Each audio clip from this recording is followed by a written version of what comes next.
स्वागत है आपका अपेक्षा नवोदय क्लासेस में। चैनल को सब्सक्राइब कीजिए तथा बेल आइकन जरूर दबाइए सबसे पहले नोटिफिकेशन पाने के लिए। हेलो स्टूडेंट्स, स्वागत है आपका आपके अपने यूट्यूब चैनल अपेक्षा नवोदय क्लासेस में। स्टूडेंट्स, आज हम जवाहर नवोदय विद्यालय प्रवेश परीक्षा कक्षा 6 के लिए एक नया टॉपिक लेकर के आपके सामने आए हैं, यूनिटरी मेथड, जिसका हिंदी नाम है ऐकिक नियम। यूनिटरी, पहले हम इसका अर्थ समझ लेते हैं कि यूनिटरी का अर्थ क्या है। यूनिटरी यूनिट से मिलकर बना है। किससे मिलकर बना है? यूनिट से। यूनिट का अर्थ होता है इकाई। किसका क्या अर्थ होता है? इकाई। इकाई को मतलब है एक, यानी कि एक पर आधारित, एक इकाई पर आधारित प्रश्न है। यानी कि आपको एक इकाई का मान पहले निकालना है, फिर ज़्यादा इकाइयों का मान निकालना है।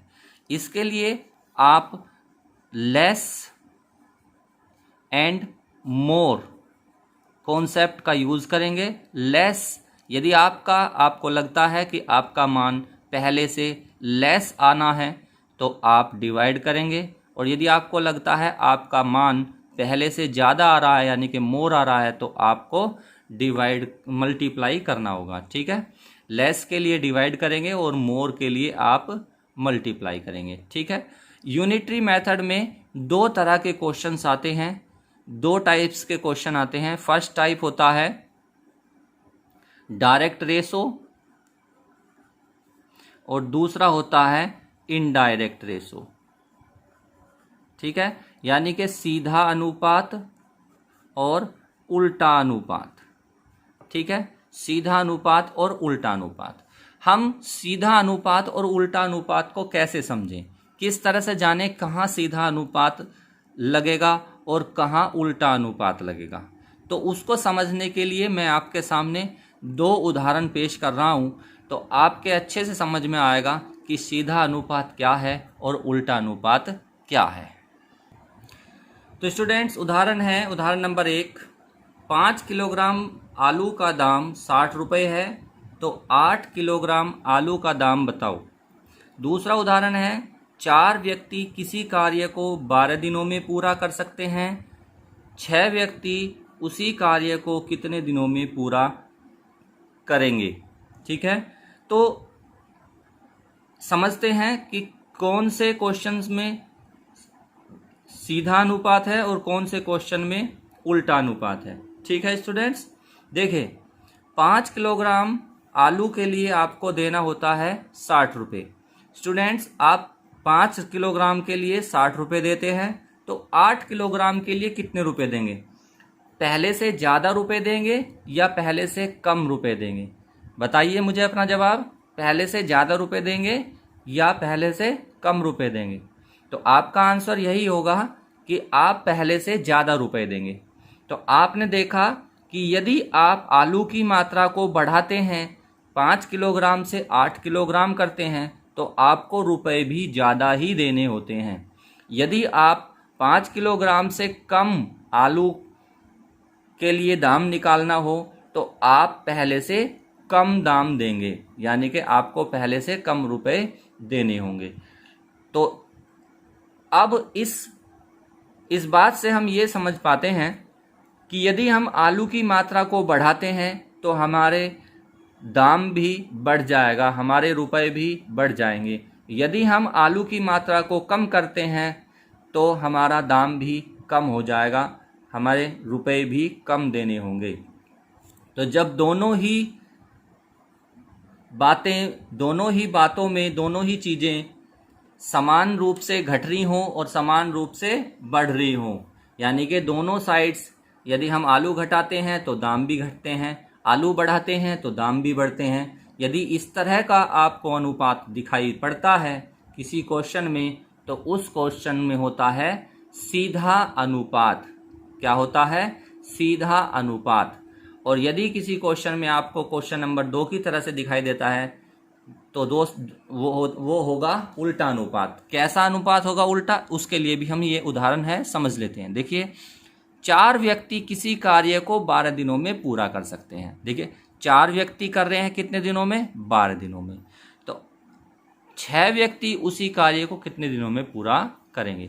तो स्टूडेंट्स आपका जवाब क्या होना चाहिए? 4 व्यक्ति 12 दिन में काम पूरा कर रहे थे। 6 व्यक्ति कितने दिनों में काम पूरा करेंगे? 12 दिन से ज़्यादा दिन लगाएंगे या 12 से कम दिनों में काम कर देंगे? बताइए। तो 4 व्यक्ति 12 दिनों में कार्य करते हैं, तो 6 व्यक्ति पहले से कम समय अब लेंगे। क्यों कम समय लेंगे? क्योंकि पहले 4 व्यक्ति काम कर रहे थे, अब 6 व्यक्ति काम करेंगे, तो पहले से ज़्यादा काम होगा। जब पहले से ज़्यादा काम होगा तो अब कम दिन लगेंगे। तो यहाँ पर किस तरह से हुआ? यहाँ पर ये अनुपात बनता है कि जब 4 व्यक्ति काम करते हैं तो 12 दिन लगते हैं। अब जब 6 व्यक्ति काम करेंगे तो पहले से कम दिन लगेंगे। तो ऐसी स्थिति में आप देख रहे हैं, यदि आप व्यक्तियों की संख्या बढ़ा देते हैं तो दिनों की संख्या कम हो जाती है, और यदि आप व्यक्तियों की संख्या घटा देंगे, यानी कि आप 4 से कम व्यक्ति काम पर लगाएंगे, तो आप जो 12 दिनों में काम कर रहे थे वो अब ज़्यादा दिनों में काम होगा। क्यों? क्योंकि काम करने वाले व्यक्ति कम हो गए हैं, तो आपका जो काम पूरा होने का समय है वो बढ़ जाएगा। तो यहाँ पर आप देखते हैं कि यदि आप एक चीज़ को घटाते हैं तो दूसरी चीज़ बढ़ जाती है, और यदि आप एक चीज़ को बढ़ाते हैं तो दूसरी चीज़ घट जाती है। यानी कि यदि एक साइड घटती है तो दूसरी साइड बढ़ती है, यदि एक साइड बढ़ती है तो दूसरी साइड घटती है। ऐसा अनुपात होता है उल्टा अनुपात। हमारे एग्ज़ाम में इन्हीं दोनों तरीक़ों से क्वेश्चन पूछे जाते हैं, या तो सीधे अनुपात के क्वेश्चन आते हैं या उल्टे अनुपात के क्वेश्चन आते हैं। दोनों के लिए मैंने एक एक उदाहरण यहाँ आपके पास में लिखा, आपको समझाया कि उल्टा अनुपात किसे कहते हैं, सीधा अनुपात किसे कहते हैं, इनको हल कैसे करते हैं। अब वो क्रिया शुरू करते हैं। हल करने के लिए मैंने लिखा हुआ है कि लेस के लिए आपको डिवाइड करना है, मोर के लिए आपको मल्टीप्लाई करना है, और सबसे पहले आपको यूनिट यानी कि इकाई का मान निकालना पड़ेगा। आपको पहले एक इकाई का मान निकालना है, उसके बाद ज़्यादा इकाइयों का मान आप निकाल पाएंगे। तो चलिए सॉल्यूशन शुरू करते हैं। इन्हीं दोनों क्वेश्चंस का सॉल्यूशन करते हैं। हमारा पहला क्वेश्चन है, 5 किलोग्राम आलू का दाम 60 रुपये है, तो 8 किलोग्राम आलू का दाम बताओ। तो स्टूडेंट्स आपको यह भी ध्यान रखना है कि जो आपको निकालना है, जिसकी आपको गणना करनी है, जिसका आपको मान निकालना है, वो राइट साइड पर आना चाहिए, RHS पर आना चाहिए, और जो आपको कन्फर्म है वो LHS पर आना चाहिए। तो आलू आपको कन्फर्म है, पहले के भी और बाद के भी। दाम आपको निकालने हैं, पहले के पता है, दूसरी बार के दाम आपको निकालने हैं, तो दूसरी बार के दाम आपको निकालने हैं, तो दाम आपका कहाँ आना चाहिए? RHS पर आना चाहिए। तो आप लिखेंगे 5 किलोग्राम आलू का दाम बराबर 60 रुपये। कितने रुपए? 60 रुपये। ठीक है, तो एकिक नियम का हम यूज़ कर रहे हैं, तो आपको पहले इकाई का मान निकालना पड़ेगा, यानी कि एक का मान निकालना पड़ेगा। 1 किलोग्राम आलू का दाम आप पहले निकालेंगे। 1 किलोग्राम आलू का दाम, 1 किलोग्राम आलू का दाम पहले से कम होगा या पहले से ज़्यादा होगा? तो आप सभी जानते हैं, यदि आप ज़्यादा किलोग्राम आलू खरीदेंगे तो ज़्यादा दाम देंगे, आप कम किलोग्राम आलू खरीदेंगे तो आप कम दाम देंगे। तो आप कम का मतलब क्या हुआ? अभी मैंने बताया था, लेस का है। अगर आपका आंसर आपको लगता है लेस आएगा तो आप क्या करेंगे? डिवाइड करेंगे। तो अब आपको क्या करना है? 60 को डिवाइड करना है 5 से। लास्ट का जो दाम है उस दाम को लास्ट वाले वजन से आपको डिवाइड कर देना है। ठीक है, तो 1 किलोग्राम आलू का दाम हो गया, 5 से डिवाइड करेंगे, 5 1 जा 5, 5 2 जा 10, 12 रुपीज़। 12 रुपये 1 किलोग्राम का है। आपको निकालना है 8 किलोग्राम का दाम। तो 8 किलोग्राम आलू का दाम बराबर 8 किलोग्राम आलू का दाम। आपने 1 किलोग्राम का दाम निकाल लिया है। अब आप निकाल रहे हैं 8 किलोग्राम का दाम। तो आप मुझे बताइए कि पहले से अब मान ज़्यादा आएगा या पहले से अब मान कम आएगा। तो आप अच्छे से जानते हैं कि आपको 1 किलोग्राम खरीदने हैं तो 12 रुपये देंगे आप, 8 किलोग्राम खरीदने हैं तो आपको 12 रुपये से ज़्यादा देने पड़ेंगे। तो यहाँ पर कौन सा कॉन्सेप्ट यूज़ होगा, यहाँ पर मोर यूज़ होगा। तो मोर के लिए आपको क्या करना है, मल्टीप्लाई करनी है।